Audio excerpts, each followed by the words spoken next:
रानी की नानों का घर उसी जंगल में दूसरी तरफ था।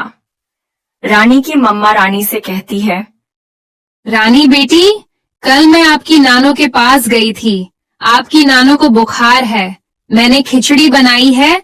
आप ये खिचड़ी अपनी नानू को दे आइए। मम्मा, क्या आज की रात मैं नानू के पास रुक जाऊं? मैं भी जाऊंगा, मैं भी साथ जाऊंगा। एक तो तुम हर काम में मेरे पीछे पड़ जाते हो। रानी, ले जाओ अपने छोटे भाई को, और वहाँ रुकना नहीं है। आपने भाई को साथ लेकर वापस घर आ जाना है। मुझे कल घर की मरम्मत का काम करना है। ठीक है मम्मा, मैं आ जाऊंगी, लेकिन कुकू को समझा दें। मैं भी आ जाऊंगा। फिर रानी अपनी मम्मा से खिचड़ी लेकर अपने घर से निकलती है। कुकू और रानी दोनों बहन भाई उड़ते हुए जा रहे थे कि रास्ते में एक गवी और गवा रानी से कहते हैं, रानी, ये डिब्बे में क्या है? इसमें मेरी नानों के लिए खिचड़ी है। मेरी नानो बीमार थी ना, इसलिए मम्मा ने खिचड़ी बनाकर भेजी है। कालू जी, बीमार तो मैं भी हूँ। रानी और कुकू, लाओ, मैं ये खिचड़ी तुम्हारी नानू को दे दूंगा और तुम घर जाओ। नहीं नहीं, हम जाएंगे। हम नानों के पास खुद ही चले जाएंगे। आप हमें जाने दें। गोरी गवी आगे बढ़ती है और रानी से खिचड़ी वाला डिब्बा छीन लेती है।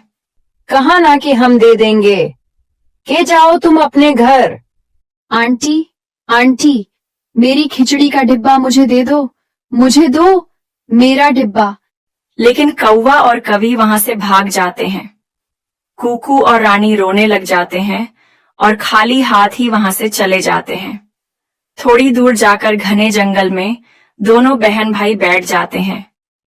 गंदी गंदी गोरी आंटी, वो हमेशा छोटे बच्चों से चीजें छीन लेती है। रानी और कुकू को रोता हुआ देखकर उनके पास वाला बड़ा जादुई पेड़ उनसे कहता है, रानी और कुकू, चुप कर जाओ, मैं मदद करूंगा आपकी। पेड़ अंकल, मेरी नानों के लिए खिचड़ी बनाई थी मेरी मम्मा ने, और वो कौवा छीन कर ले गया। मैं तुम्हें एक ऐसी हंडिया दूंगा जो जादुई हंडिया होगी। आप उस जादुई हंडिया से जो मांगोगे वो मिलेगा। ऐसे कहते हुए उस जादुई हंडिया से एक रोशनी निकलती है और एक हंडिया उस पेड़ की खोखड़ से निकलती है।